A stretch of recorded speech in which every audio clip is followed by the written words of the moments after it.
I want to tell you a story tonight. Not a parable, not a teaching from a book. A real story about a real man. A Jewish boy from a tiny village in Bavaria who crossed an ocean with a single suitcase and a dream that made no sense to anyone around him. His name was Levi Strauss, and the brand he built is probably on your body right now.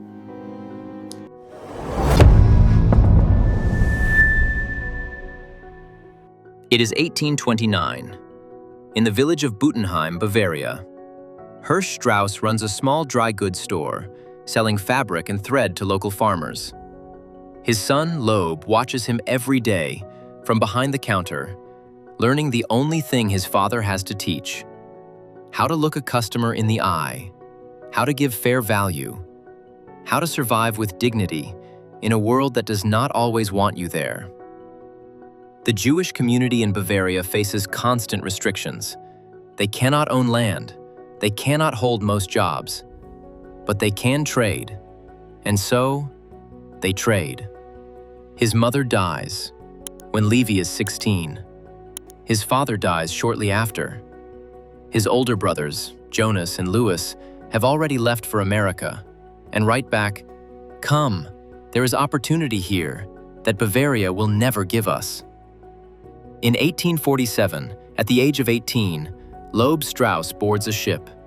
He takes almost nothing with him, except the name he will soon change. In America, he will not be Loeb.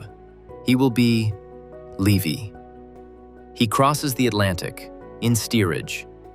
He arrives in New York Harbor with no money, no English, and no plan except to find his brothers and get to work. In New York, Levi joins his brothers at their dry goods business. He becomes a traveling peddler, walking door to door through the streets, selling fabric, needles, thread, and buttons to anyone who will buy. He learns English on the streets. He learns how Americans do business. He watches and listens and saves every cent he earns. For 6 years he does this, building nothing yet, but learning everything. 6 years, walking door to door, selling to strangers in a language he was still learning. In our tradition, we say, the years of preparation are never wasted years. Every person you meet on the street is a teacher if you are paying attention. Levi paid attention. He saved every cent, not because he was afraid to spend, because he was waiting for the right moment to move. In 1853, the gold rush is transforming California, and Levi sees something most people miss. Everyone is rushing to mine the gold, but who is selling to the miners? He moves to San Francisco and opens a West Coast branch of the family dry goods business. He does not dig for gold. He sells to the people who do. He builds relationships. He becomes known as a man of his word, a fair dealer, someone you can trust. In a city full of chaos and dishonesty, that reputation becomes worth more than gold. It is 1872. Levi receives a letter from a tailor in Nevada named Jacob Davis. Jacob has a problem and an idea.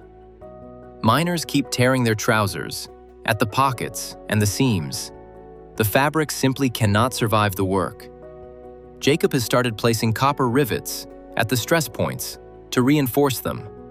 The miners love it. But Jacob does not have the money to patent the idea. He writes to Levi Strauss and proposes a partnership.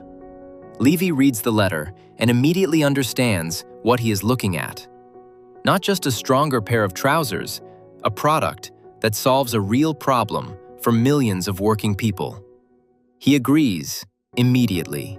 Stop here for a moment, because what just happened in that letter between Levi and Jacob is something our tradition teaches and most people never learn.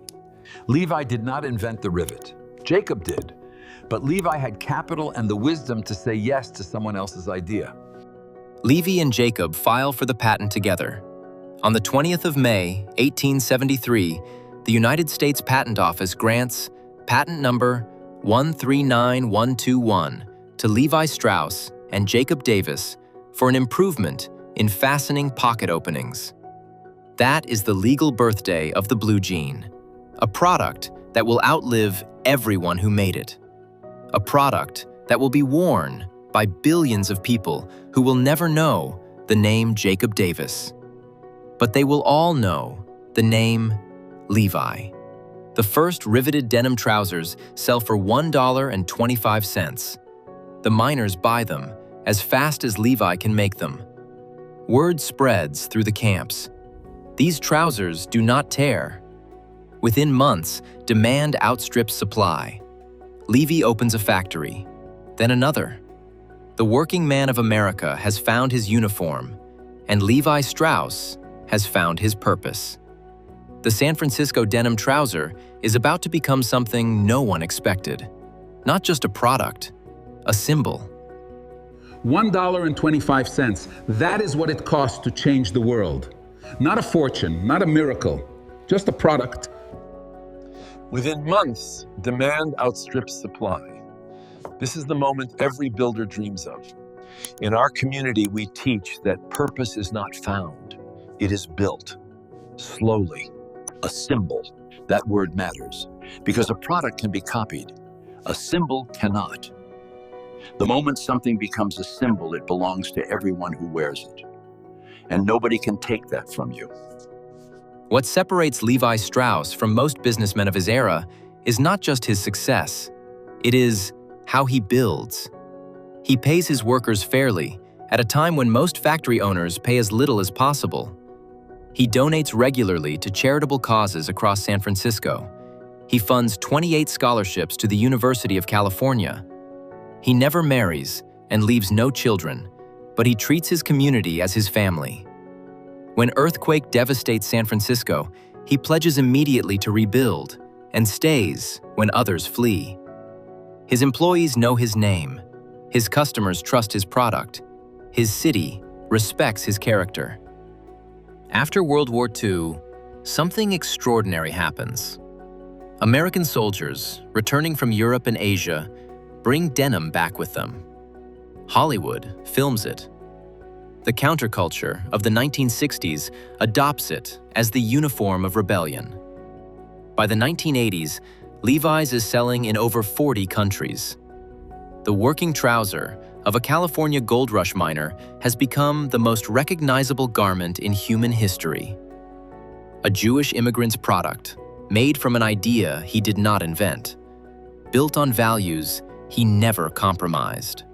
Levi Strauss did not discover gold. He sold to the people who were looking for it. He did not invent the rivet. He recognized the person who did.